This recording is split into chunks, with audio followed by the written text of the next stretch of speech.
Guys, welcome to my YouTube channel again. My name is Roland. If you don't know me, I am on YouTube, living out my passion, which is helping you remember who and why you are through any means necessary. My favorite is meditating, but on this show, Conversations with Roland, what I'm doing is bringing together very interesting folks who have differing views about our current Earth life experience. And the whole point of it is to share our diversity and be grateful that this creativity is actually allowing us to experience consciousness in myriad forms and different perspectives. And today, I am super excited to have Lesley Lupo on the show. A little bit about Lesley. Lesley is a world traveler and international speaker, motivational speaker. She's also an intuitive healer based out of Tucson, Arizona. She's a spiritual lifestyle coach. She experienced a near-death event in March 13, 1988, which was, I think I was 2 years old when that happened for Lesley. She is an author, an author of the book, Remember Every Breath is Precious. She's also a Reiki master, and I could go on for days explaining how amazing and beautiful this soul currently experiencing life on Earth as Lesley Lupo is. But to get to the conversations about near-death experiences and what her experience was like and what it has taught her, I would just want to say thank you. Thank you for coming on. Lesley, how are you? I'm fine. I'm great. Thank you. Well, let's get right to it, Lesley. I've known you for about 7 months now. I think we connected on Twitter in December of last year. And I have to say, I'm happy we did. You talked about your book, which was, you were getting ready to release it. And I bought it and I read it in, I think, January or late February. And it was so amazing. I finished reading it in about 6 hours. I could not put it from beginning to end. And it is by far one of the most vivid descriptions of what you call upstairs, which I attribute to heaven, and most people might refer to it as heaven. But one of the most detailed and vivid descriptions of an NDE experience I've ever read. And so if you don't mind taking us back to how that happened and what you remember. Well, it started in the middle of March, and I was working at a dude ranch. We had a bunch of cowboys and horses and guests in it. Since my husband owned the ranch, I would jump in and help wherever I was needed. And so we had one of the cowboys wasn't at work, so I jumped in to help in the wrangling department. The end of the day, we were unsaddling all the walking riders' horses, and two of them slipped out and got down to the hay barn with their saddle on. So I looked at the clock, it was 10 to 3, and I said to the cowboys, okay, I'll go get them, grabbed a couple halters and walked down to see if I could bring them up quickly before the last two rides came in. I felt really happy because they were standing side to side, and I thought that would make it easier because there was probably over 100 horses jammed in eating at the end of the day, and they were tight. You couldn't put a piece of paper between them. So I began to try to wiggle in between, and because the saddles were touching, I couldn't slide by on their hair, and I got stuck halfway through. I was up to the stirrups. So I actually turned around, I grabbed the back of the saddle, and I began to try to push my way through by straightening out my arms. Right then, as soon as I grabbed the saddles, at that time, I would have said my mind, because I was agnostic bordering on atheist. I hadn't had any spiritual connections since probably grade school with any type of religion. And I popped out my mind, as I would have said it, watched me struggling, and I was very shocked because I really did not understand what was going on.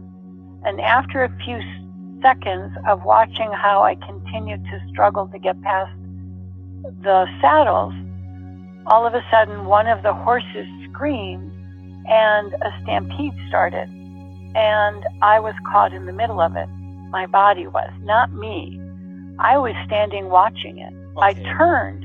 Yeah. Go ahead. Okay, just to set this up, you're saying by the time before the horse screamed and the stampede took place, you were already out of your body. And yes. So you were observing yourself from a third-person perspective. Yes. Well, actually, I would say the body was the third-person perspective because my consciousness, my soul, as I know today, was observing my body. I was separated from my body. So I didn't have any attention inside my body. And as I witnessed the stampede and myself die, I was very calm and I felt peacefulness. Roland, I felt such serenity. It was kind of like the end of a circle. It's just, I'm drawing the circle. It is now complete. The end of a cycle of life. The soul, my soul, watched it with a very loving acceptance. I didn't feel any of the tension. I didn't feel any of the pain or anxiety or fear that I always say she, was experiencing, that my body was experiencing. Nothing. I was so accepting of it. It was kind of like if you came home after work and you took off your coat and you threw it on your bed. It was that amount of action. And even when the stampede finished and I was laying face down in the muck, I felt nothing but this exceedingly intense love and serenity and protection. It was the way it was supposed to be. It was just a natural thing to let go of the body.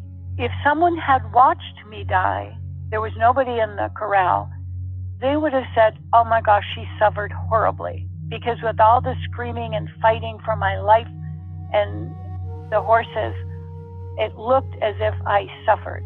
But I did not feel like one iota of that suffering.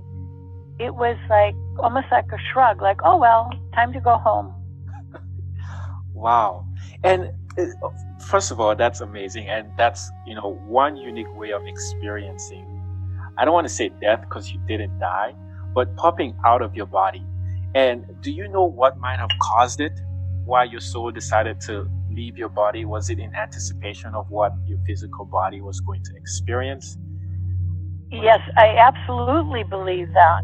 And I actually had a guest come up to me one time at the ranch and give me a big hug and share with me that she remembered that very vividly 4 months later as her mother had a stroke and she was holding her hand and she was watching her mother twitch. They had given her some pain medication, but she was dying.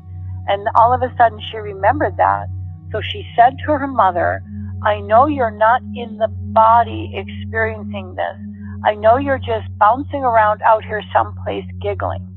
And all of a sudden she felt on the back of her head, her hair being mussed. And her mom always used to muss her hair. She had kind of big curls and her mother always used to muss her hair. And so then she looked around, okay, there's no vents here. And she said, Mom, was that you? And it happened again. And so she came to share that with me. And I remember thinking at the time, I wonder if everyone pops out before they die. If it's going to be a traumatic death, like I was going through a lot of physical trauma, the soul doesn't need to experience it. So I wondered about that. That is actually a good question. And for someone who has never had a near-death experience, I've died in my past lives, but I can't remember it by design. So I don't know. That's actually a good question. Well, you also brought up a really good point because there's been with several clients where we've done a past life regression. And it's interesting that the human body can remember like being hung or being shot or being speared, and they have that same fight or flight biological reflex against it. But when we do it and we bring them into a meditative state, a deeper consciousness, the soul has no reaction, or it's like it remembers it. I guess the way, if you've ever seen the Roadrunner and Coyote, when the coyote falls over the cliff and then the big boulder drops on him and then the anvil, it's not comical like that, but it's with that kind of detachment that you watch it, you understand, the immortal soul understands that this is just part of the process. Yeah. I've let go, and again, I was astonished. The first thing I thought, I looked around the corral, and I was me. I wasn't someone else. I wasn't a spark of light. I wasn't, a man or a woman. I was Lesley Coates. And I started giggling. And I looked around and I thought, this is it. This is what everyone's so afraid of. I'm still here. I'm still thinking. First thought in my mind. So, okay, and very good explanation there, Lesley. And I was wondering, what did your awareness, did you have a body? Was it just a spirit, or just like you said, you weren't a spirit or soul, but a light? Right. Oh, I had a body, because I looked. I thought, oh, am I a ghost? And I looked down at myself, and I could see my hands. I was wearing the exact same clothes I was wearing when in the manure over there. And I wasn't a ghost. I was like, no, darn, I wasn't see-through. I thought, oh, Casper, Yeah. But I noticed this little tiny, kind of like electric neon blue light, kind of like about maybe a quarter of an inch around my hands if I spread them out, and my arms, and everything I could see was kind of this little tiny blue light streaming off of it. Oh, wow. Yes. Yes. This little tiny blue, but I could tell that it was also moving. Okay, I'll get to the blue light in a second. But before, did you, once you were aware of yourself outside of your body, did you see any connection between yourself outside of your body and your physical body? And I'm referring to like the umbilical cord. Oh, no, there was no connection. I know what you mean, because I've seen that in meditation. Okay. Since then, there was nothing. It was snap. Okay. And then you mentioned tiny blue light. So before I say this, by the way, Lesley has written an amazing book, and I talked about this before. It's called Remember Every Breath is Precious. It's now available on Amazon. I recommend, if you're any bit curious or interested in near-death experiences, please read Lesley's book. It's awesome. But right now, I'm reading a book called Journey of Souls by Michael Newton. Mm-hmm. And it's also a very amazing book. It talks about the souls' lives between lives on Earth and what happens to them after they pass away. And they mention that souls, depending on their level of development, have different light colors. And usually every soul starts with white and then progressively grows to very darkish blue or purple. And so a light blue is actually, in his book, refers to as an advanced soul. So that's kind of nice. But Lesley, we really could talk. I have so much to talk about. I think we should move on. And so now you are, you're seeing your body, and you're standing there. You watch yourself sort of pass away. You're trying to get people to calm down when they're trying to help you, come back. And then you cross over to the other side. So can you tell me, or tell us just a little bit of what that was like, crossing over? Mm-hmm. I was watching Tucson, and it wasn't like a tunnel of light that I felt I was rising. I did feel like I was not standing on the ground, but kind of hovering about it. But all of a sudden, it just started fading. Like if you've ever seen a movie and they do a fade out from one place and then you fade into another. And it was like that because Tucson just got paler and paler, and I had a sense of this extreme movement around me. And there were these almost like white light beings. It was almost like shaped like a triangle, but afterwards, when I came back, and whenever I would remember that part, it's almost like there were angels surrounding me as this energy shift happened. And then all of a sudden, this little by little, almost like it was being painted, this beautiful, very thick, very ancient looking oak forest came into view. And it had these thick trees with big fat branches, and it had ferns and little moss on the rocks, and it was very velvety green. It's hard to explain because the colors were so much more vibrant and saturated than they are on Earth. I also noticed that there was no shadows. Everything glowed from within. And the best example you can see on Earth is at the end of the day when the sun is setting. It's called backlit for artists. You'll see the sun behind a tree and all the leaves light up as if they're glowing from within. And I think that humans remember that from upstairs. So I think that's why we're so drawn to those kind of paintings when people do them, or we do so many paintings of that light, because everything was lit from within and just saturated with love, and the kind of selfless love you feel, like when you give someone a present and they open it and they're like, oh, and they look at you and they're so smiling, and you know it was a perfect gift. We get this really flutter of love through our heart, which is completely selfless. You know, they're happy. I helped that. You know, it's like, wow, I hit the bullseye. You know, and picture that head to toe times 10. And that's the kind of selfless love that I was getting from everything that I saw. The trees loved me. The rocks loved me. Everything, the path, the river behind me, the butterflies and birds. And I felt the same roar of you know, this just huge mountain of love coming through me towards everything I saw. It was, again, heaven. It was the amount of love is so difficult to describe. Wow. And it's everything was perfect. The colors were bigger than normal, very, very saturated. And again, I'm excessively curious. I looked to see, what do I look like? Am I a man? Am I a woman? You know, I was a woman.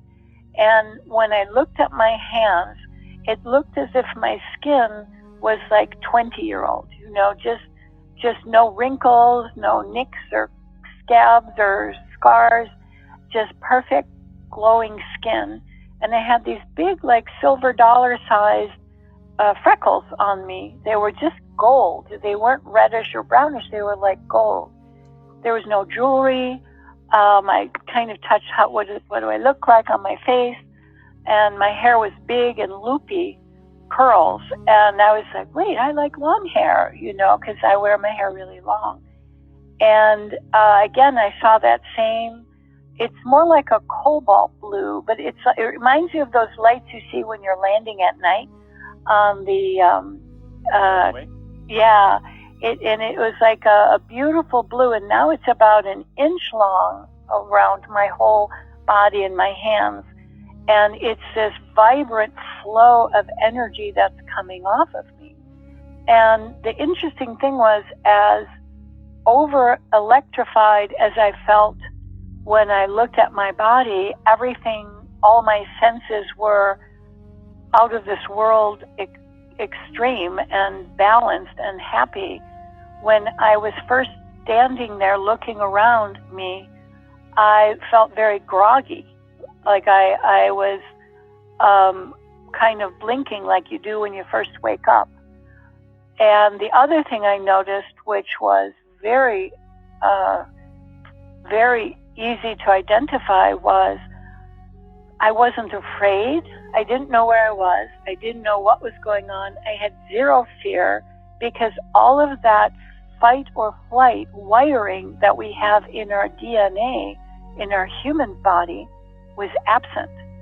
It was all gone because I was in my soul, and the immortal soul doesn't have fear or anger or frustration.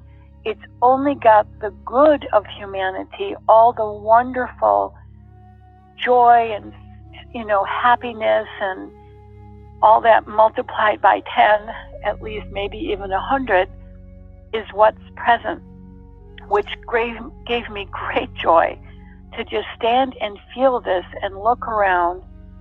And one more thing is I continue, when you move up there, it's not like walking.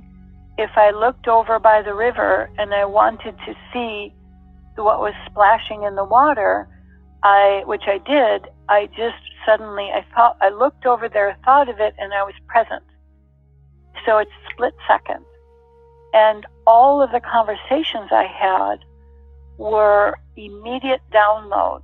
That would be like you telling me Chicago, and all of a sudden the entire history of the city, and from the first day it was, named, would pop in, and I would know everything like an encyclopedic knowledge about Chicago. So that's how the communication goes on. It's when I was asking questions, they would start, and when I was writing it, it takes pages and pages sometimes, but it's immediate download. Like that, you just like touch it and you're. And it's all telepathic. Yes. No one's moving mouths or anything like that? When I was at the table of my soul group, at first there was some moving. But yes, for the majority of the long discussions, it was all telepathic. Wow. And what about simple sensations like hunger or feeling tired, thirsty, needing to take a shower or any of that? I never thought of that before, Roland. That's the first question. I didn't feel any, and I can only give you like 2 instances. At one point, when I was talking with Rao and we were in the field, I asked about, I just lost my train of thought. Sorry, well, to say the second one, I was tired at the very end when we were going into the second room and the second group meeting to decide if I come back or if I stay.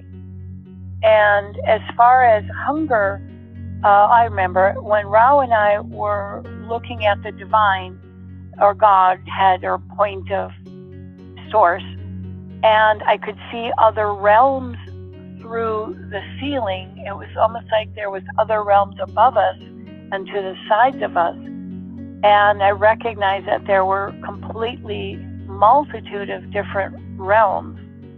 And, he was explaining to me that you can go into other realms when you come back. This was the realm that my soul group chose to keep returning to. And it was sometimes when they would explain things to me up there, I would giggle because it made so much sense up there. But when I came back down here and I was, trying to remember it, I couldn't remember actually what it meant. But I asked about that because I could sense that there was something just beyond the veil. And Rao said to me, "You're not here yet. You have to make a decision if you stay or if you go back." So there may have been a food court up there with all the chocolate you could eat, which means I'd still be there. Well, a lot of good points I'd like to touch on. But before I do, I like that you ended with Rao telling you that you were not here yet. And some of the folks listening to this conversation might not be familiar with a near-death experience. And would you mind elaborating on what that is as far as crossing over, but not fully crossing over, and then having that option to come back or stay? Okay. The basic understanding of the word, which was coined by Dr. Raymond Moody, is that a person their body will literally be flatlining, and they have a consciousness outside the body. So the majority of near-death experiences happen in a surgery room, and the person will die during the surgery, but their consciousness, their soul, has popped out of the body and is watching what's going on and can repeat to the doctors what they wore and what they said and what they did. And they then are brought back into the body. So about 80% of the people who have a near-death experience where the consciousness, the soul, pops out from a body that's now physically dead, will even walk around the hospital, and when people are in a deep coma and they're losing them, they're walking around the hospital like seeing people sitting there, or they'll go into the chapel with the families there. They'll find them and they'll come back and relate stories that they heard, and then they go back in the body. About 20% of the people have a near-death experience actually physically leave the earth and go into a completely different realm where they would say it's heaven. And I would say that too. And then the majority of them are told, you must return, and are kind of lovingly escorted back to the body. There's always a boundary in which they reach where the souls, or could be family members, kind of push them back and say, no, you can't go back yet. And there's, again, remarkable stories of a young man who saw his grandfather upstairs. While he was in a coma, his grandfather died, and he obviously couldn't know that in human life, but he met him when he was upstairs, and the grandfather's the one that brought him back. A few people, like Anita Mojani and a few others, have been given a choice, like I was, like you can stay if you like, or you can go back if you like. And we had discussions about that. Oh, nice. See, I like that you explained that. It's super important, I believe, because growing up in Cameroon, information like this was not readily available.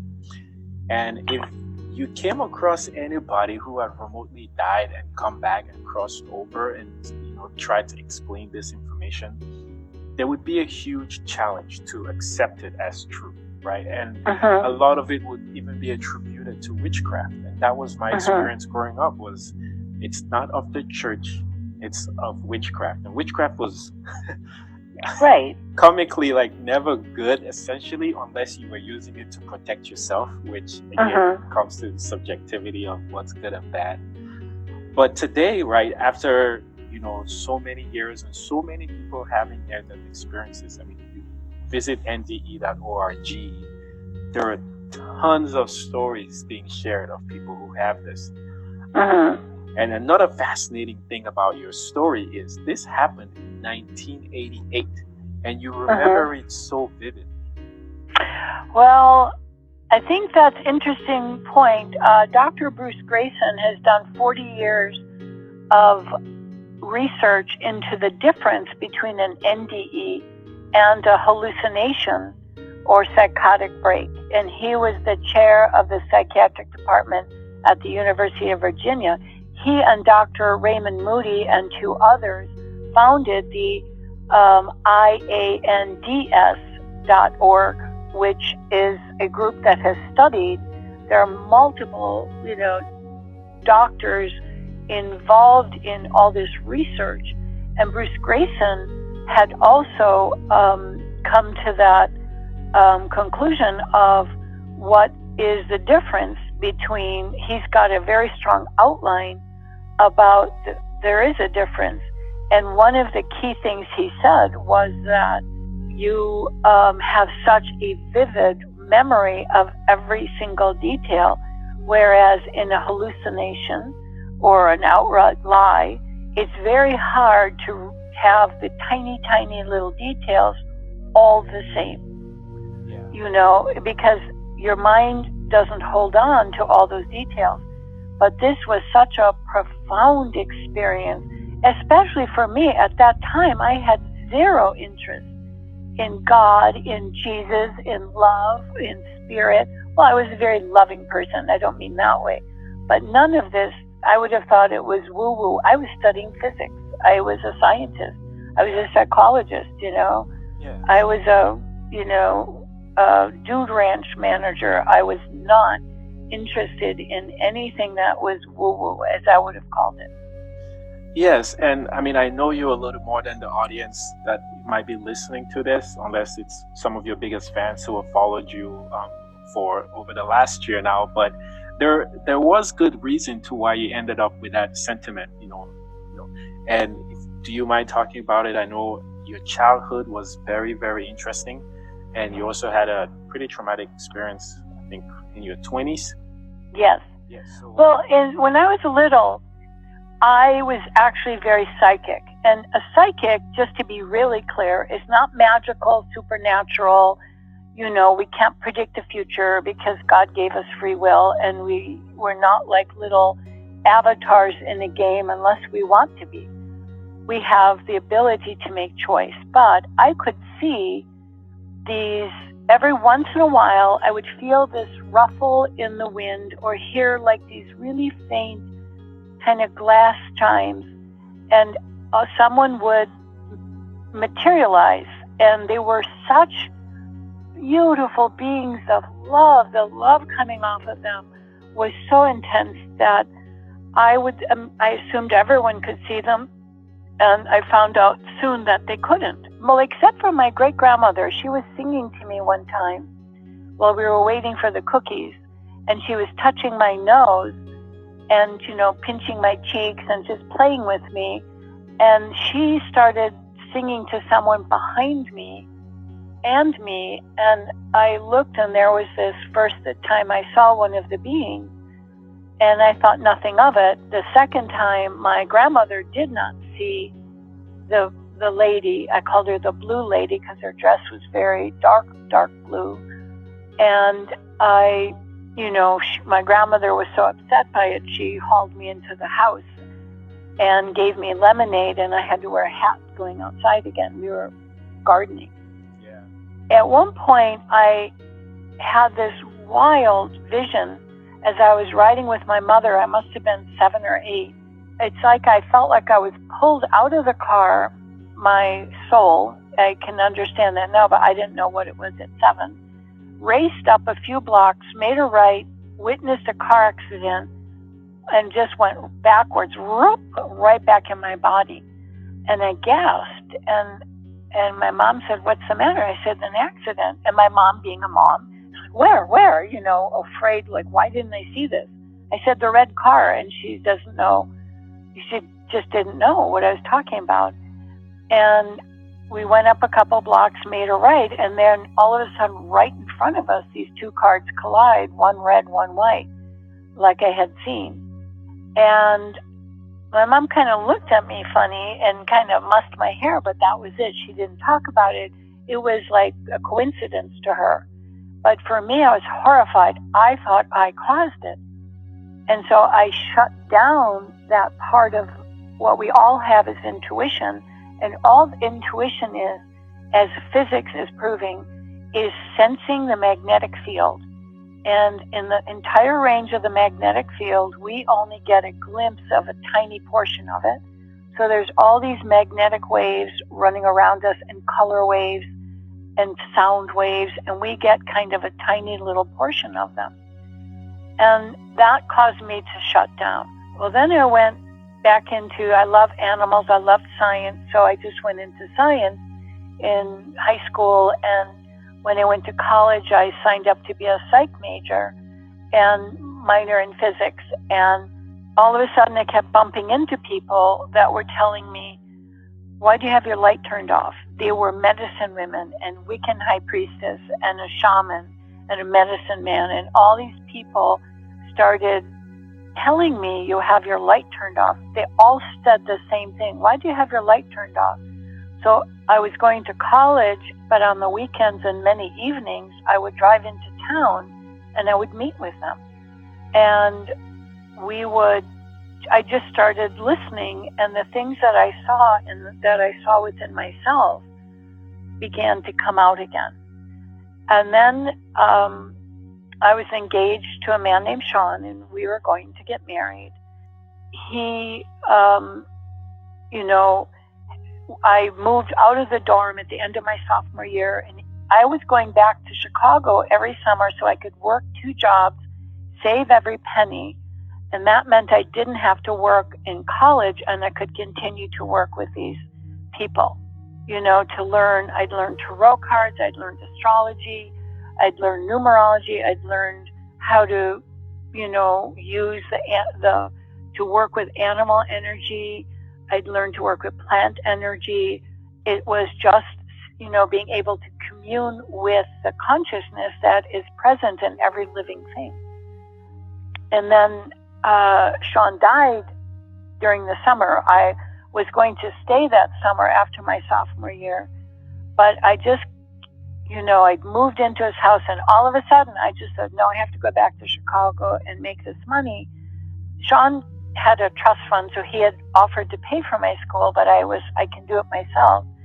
And just all of a sudden I said, no, I have to go back to Chicago. So I bought a ticket, and he brought me there, and we said goodbye. And he had very strong premonitions that if I left, he would never see me again, and he felt he would die. And it was not a manipulation, because he was not that type of person. Yeah. And then he did. A week later, I get a call, and some drunk redneck didn't like the way he looked and the kids in the car, and drove the car off, waited till they were on a clover leaf, and just pushed the car off the clover leaf. So, they died except for one in the car. And I blew a gasket, because I felt, if I'm so psychic, if this stuff is real, I would have known. And that's absolutely not true. But at that time, I didn't know better. So I junked it all, went back into being an atheist and scientist, and add art to my degree. So I actually have a double major in art and psychology, and went on with my life and turned my back on spirit 110%, until there I am upstairs looking around in heaven going, okay, this doesn't make sense, but very happy. Indeed. No, a very beautiful story. Thanks for sharing. And I found that depending on our soul's path and what we came on earth to learn, we are eventually going to remember this information or return home some way, somehow. And our journeys are all going to be different and unique and special, but they're all contributing to the experience that we're having. Yes. Yeah. And yours is amazing. And I've never thought about this until now that you mentioned Sean, but what did he do for his abilities to be able to have the premonition that he was going to pass away? Did he talk about him coming from dreams, or was he able to see his guides? Oh, no. He actually, interestingly enough, Sean was a mathematician. I mean, he was such a genius mathematician that he would buy, we were going into the bookstore to get certain books for my classes. He had, and here he is, and he finds a calculus book, and he picks up, he goes, oh, I haven't read this one yet. And he bought it. He would beat everybody. He beat computers. He beat everything in chess or any of the mathematical puzzles. But it wasn't something that he was very concerned with as far as what is he going to do for a living. Because we were young, and you weren't at that point of, what am I going to do the rest of my life? I'm still in college. I'll deal with that tomorrow. And when we were in college, this was the early 70s, there was so much political turmoil. We were marching to vote at 18. We were marching for civil rights and gay rights and organic food and end the war in Vietnam. I mean, all these things we were very involved in. So we really weren't looking at what am I going to do for a career at that time. I don't know that too many college kids do.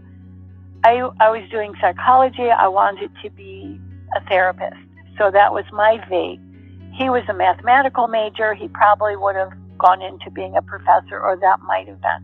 But these were just very strong gut feelings that if I left, he would die. And I left. When he brought me to the airport, I remember touching his nose and saying to him, I'm going to rub your nose in those words when I come back. And, just completely oblivious to what he was saying. And he was really clinging to me, and then he got run off the road. Yeah. So today I find that events like that will happen, and they always happen as they should for a reason. But it requires us to be super authentic at all times for life to unfold the way it will. Because if you weren't authentic about needing to go back to Chicago and work, etc., you might have stayed and your life would be entirely different from what it is now. And not to say that would have prevented him from passing away as well. Oh, I would have been in the car with him. I would have died too. That was our contract, was to come down, meet, fall in love. I go to live with him, and we're in the car, and the guy runs us off because we had contracted to come down and go back to help placing those blindfolded bodhisattvas. That's what my soul group does. Okay. And we had come down, and we're going to come back briefly. Okay, so you've touched on topics I was hoping we'd talk about, but that's awesome, and we're going to transition here and speak more about that, soul contracts and decisions. And you talk about it in your book too when you were reviewing your life with your soul tribe, and how you were worried about your kids in deciding to either stay or come back. And so can you speak more into soul contracts or soul decisions before they come to earth? Well, the way that it was presented to me was this. It's based on the theory of reincarnation. And the one thing, before I go into that, was everything upstairs is growth oriented and learning. And going to school and working on educating yourself is as delightful and exciting upstairs as our vacation time is down here. They love to learn. They love to grow, and everything is geared towards that. You're talking about our souls, right? Yes, the souls upstairs. They love to learn and grow. And schooling is like vacation time for them. That's exactly how they view it. What they do to teach others or to help is also what you would say is work, is also like getting paid to taste chocolate. They love it. So upstairs, everything is geared towards this. But when I saw this pulsing consciousness in the sky, there were like these little tiny little white, almost like kind of looking like a feather, coming off of, but solid, but coming off of the consciousness, and that was new souls emerging, and then they would go to different realms, and they would settle in, and so that's almost like a baby play group. So the younger souls are very fear-dominated. They're going to be very aggressive. They're going to be raging, just like a baby having a temper tantrum. And then they learn as they continue to come back upstairs and grow, and then they go back on Earth or another place, who knows, and try to work out, what did I learn? Okay, I passed, go back upstairs, now I'm next for the next grade. So what I was showing was that the first incarnations were a little bit more rigid in their contracts. And so it would be like the equivalent I always teach is, it's like grade school. You have to all learn these same foundational things. But when you get into high school, you have a little more leeway. When you get into college, you have complete leeway. When you go into postgraduate work, you're 100% having leeway on what you choose to do and what you choose. And that's kind of the pattern that I saw, because there were different villages. My village was where the Hall of Knowledge was was there.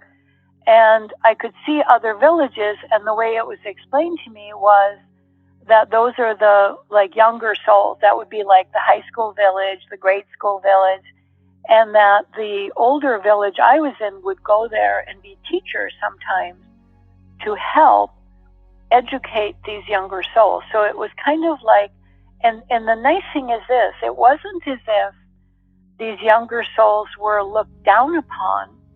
They were just younger souls. It was like, well, it's a third incarnation, You've been here 100 times, they've been here twice. So, there's only love. There's no sense of superiority or inferiority. It's everything is just, there's a bigger consciousness of the soul growth. And so one of the things I always talk about is people say, well, it's my karma. I will always say, maybe it's your curriculum. Maybe this is what you came down to learn. Yes. So, no, thanks, Lesley. Man, so many questions are popping in my head.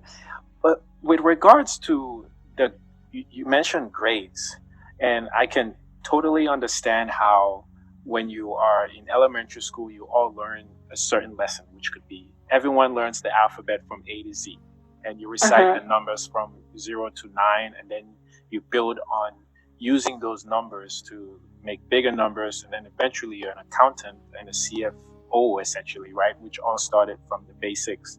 Right. And so that's essentially what you're saying happens to souls as they progressively evolve and gain more knowledge. Mm-hmm. And yes. Okay. And they tend to cluster around each other.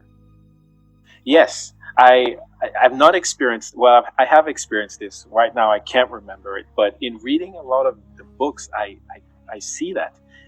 Even like I said, I'm reading The Journey of Souls, and you have soul groups which they cluster and then they evolve together as they become more consciously aware of. Yes.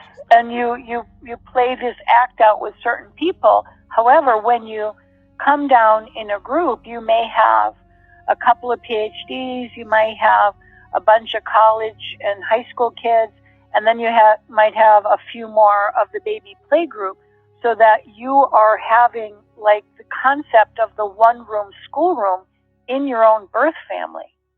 So if you look out to all your extended family, you will see a couple of wise and wonderful and patient people in a couple of little terrorizing tots that are stamping their feet, and we all, as adults, I'm talking about as adults, and you have that, okay, this is a one-room schoolroom.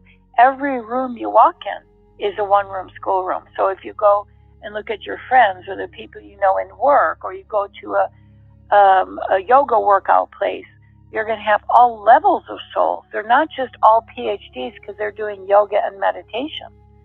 You've got the one-room schoolroom in every group of humans you walk in. Indeed. And the subject matter will also dictate the level of schooling, right? So right, and total different curriculums in one room. Now, that's different than here. If I'm going to study archaeology and I go take a class, everyone is studying archaeology. Yeah. It's not the same in a soul group on Earth. You're going to have so many people doing different things.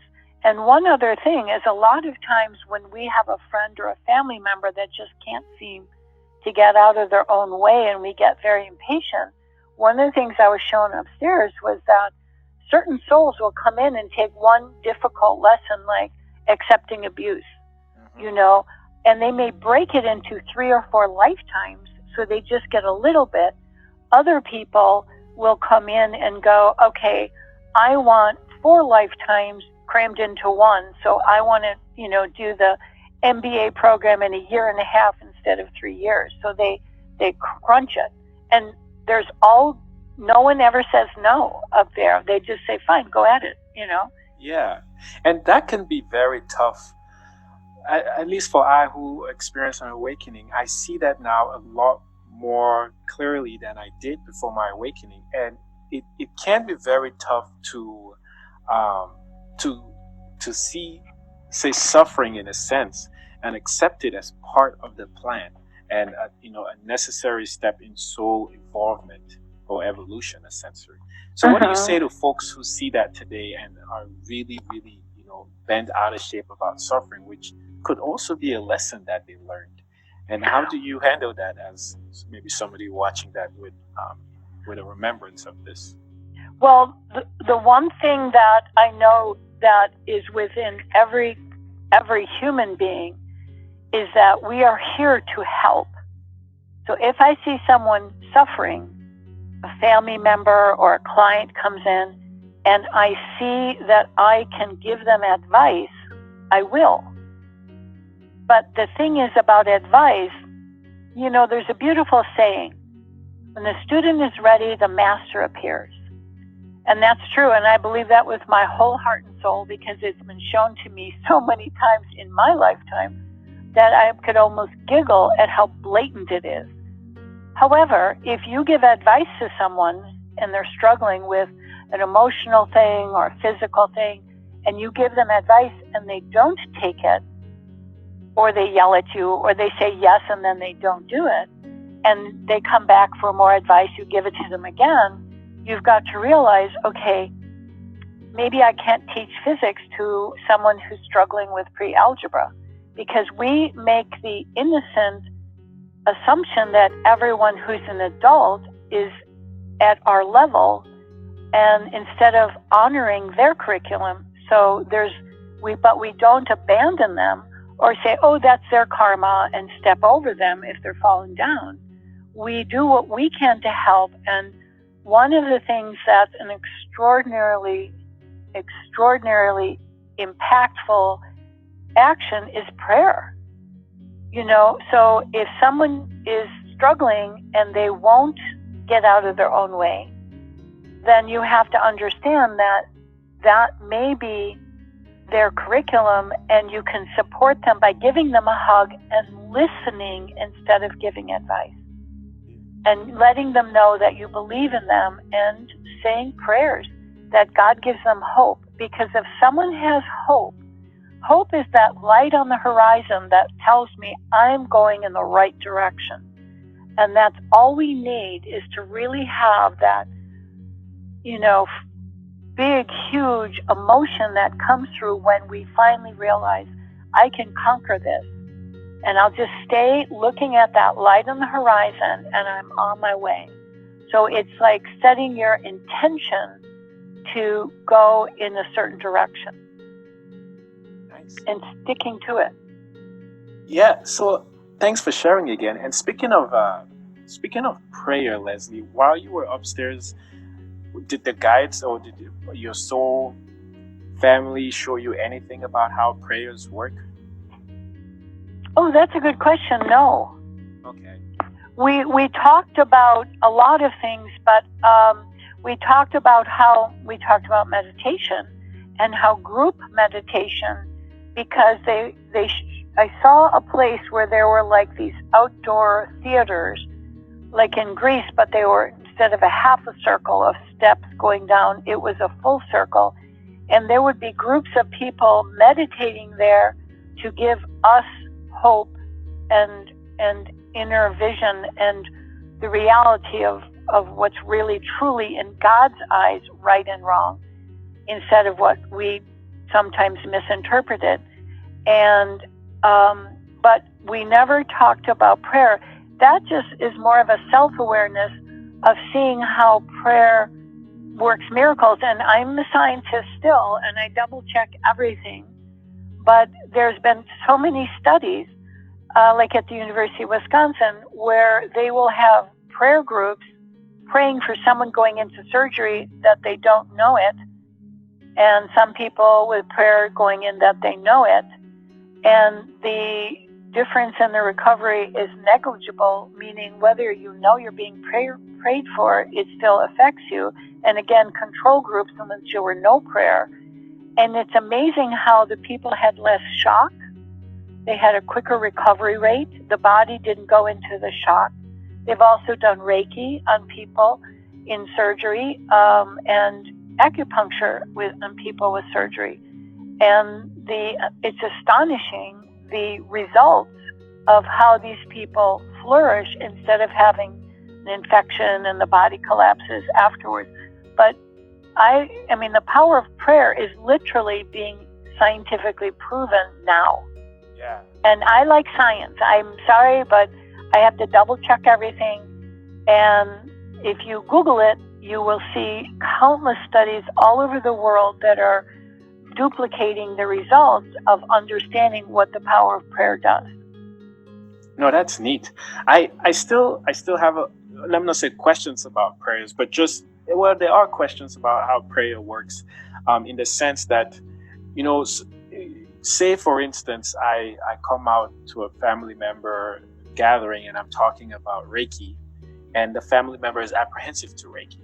So what they might do is go now and pray that I not lose my way by following a Reiki path. And then in that sense, you know, I'm thinking, well, you're praying for me, but your prayer is actually hindering what I'm really passionate about. And so I've always wondered how prayer, I mean, you can use it both ways, I guess. And then I thought, kind of with this saying, if I have a gift for you and I come to give it to you and you say no, who does the gift belong to? So in the sense with prayer too, where if someone doesn't really understand you and they're trying to pray for you to change your ways, I wonder if you can say, no, I don't appreciate your prayer because you're kind of praying for the old me, essentially, the me that no longer exists. And if you but let me ask you a question. If you had a niece or a nephew that was 2.5 years old or 3 years old, and oh my gosh, they're as cute as a button, and they bring you an apple that they've taken a few bites out of, what would you say? You would never say, ew, go get me a real one or a whole one. You would say, oh my gosh, thank you. Or they pick you a flower, or they bring you a pretty rock or a stick they like, because they're younger souls. And just, this is something that I very strongly believe in, is this. You know, the placebo effect, the fact that in some cases, 30 to 40 to even 50% of the people taking placebos in some studies are actually cured by the placebo because they believe it. One of the things I learned working with the medicine people was that there's no such thing as a curse. A curse, you cannot take energy, make it negative like radioactive, and stick it on someone like peanut butter. But if someone believes in curses, you can definitely hit them with a curse and it will work. Yes. Because their placebo belief is making it work. That's the same thing with prayer. Yes. Prayer is pure love and light. And it would be like a little 2-year-old giving you a stick because they think it will help you brush your teeth with this instead of a toothbrush. Yes. You would giggle and laugh, and they're 2 or 3 years old. They're never going to understand the scientific explanation of why a stick is not as good as a toothbrush. But you wouldn't worry about trying to explain it to them because you know at some point in life they will understand. So if someone is praying for me, and I've had people come up to me because in spite of the fact that the near-death experience is now being scientifically proven, and there's so much data coming out that shows, no, these people were dead and the brain was dead, they couldn't have been hallucinating, and etc.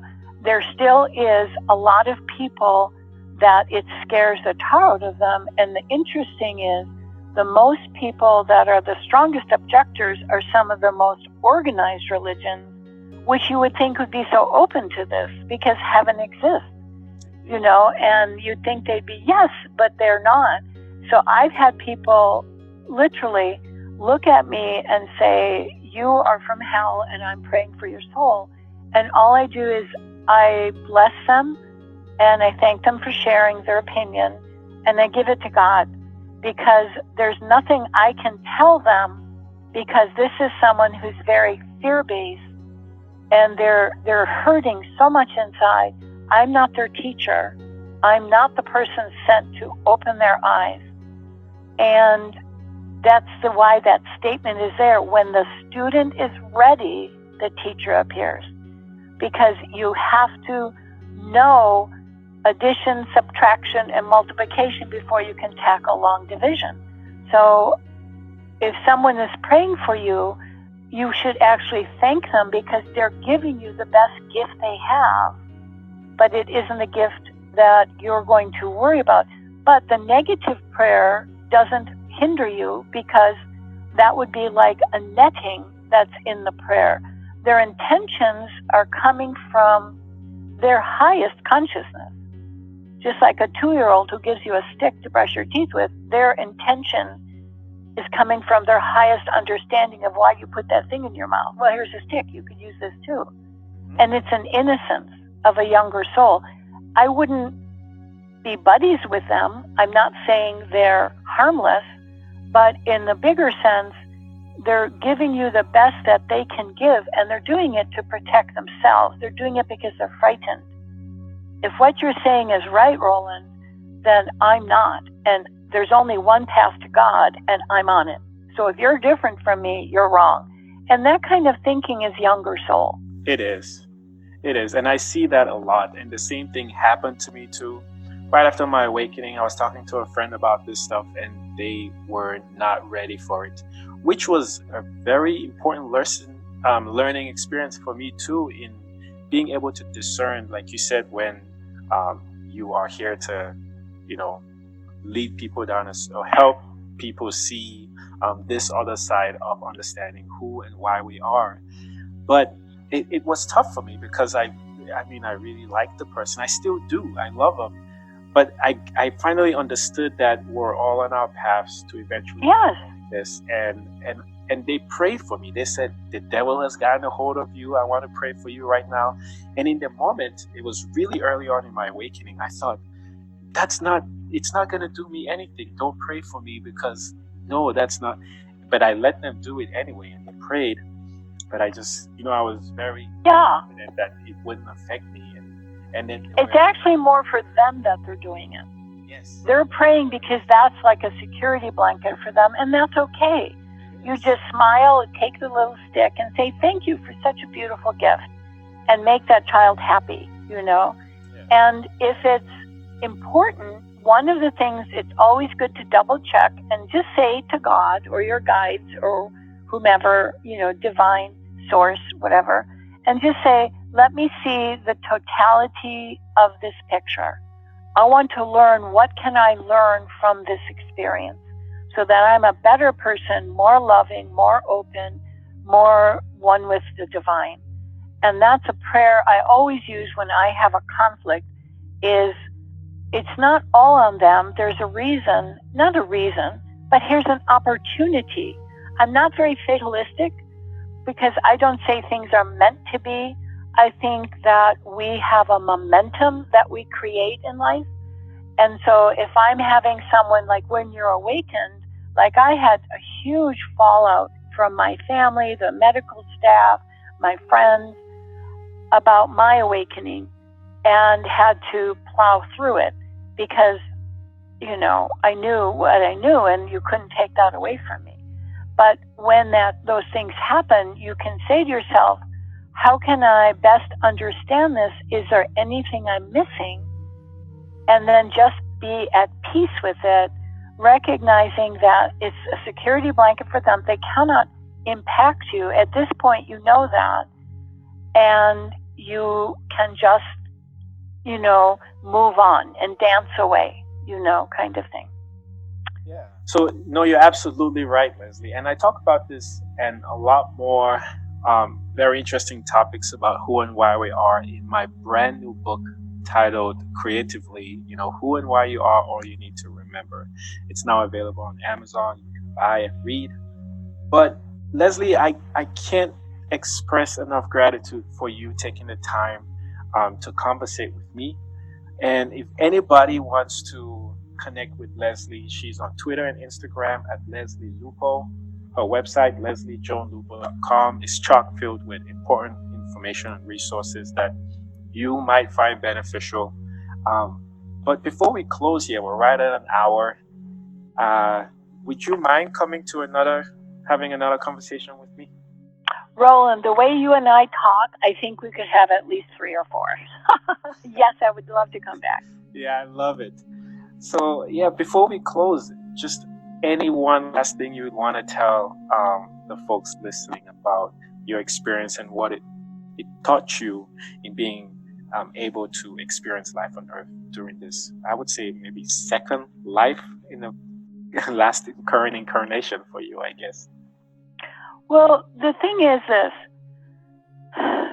We all have a human consciousness, which is that fight or flight reflex. We all have an immortal soul, which is only love. So understanding that when we have a knee-jerk reaction, our first impulse is generally from our biology, which is normal and healthy and is not supposed to be exterminated so that you don't step on a rattlesnake or out into traffic. You need that fight or flight reflex. But it has become a motivational force rather than just a biological reflex. So when I get scared or I feel like this knee-jerk reaction coming, I can sense it. Just be aware. Take a deep breath and say, that's my biology. Thank you for showing me that you're here to protect me. Now, what does my love want to say and do? And love will never make you turn into a doormat. That's a fear reflex.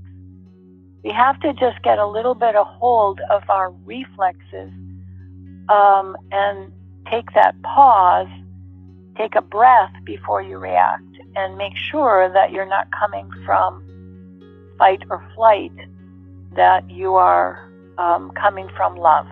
We all have this huge well of love and hope within us that we lose sight of from time to time. I could not have said that any better. And I mean, you're right. It takes a lot of self-awareness and practice to get to that level, but we're all capable of it. Lesley, thank you so much for your time. I love this. I love that. Oh, you're welcome. It's always a pleasure to talk with you, Roland. Indeed. All right.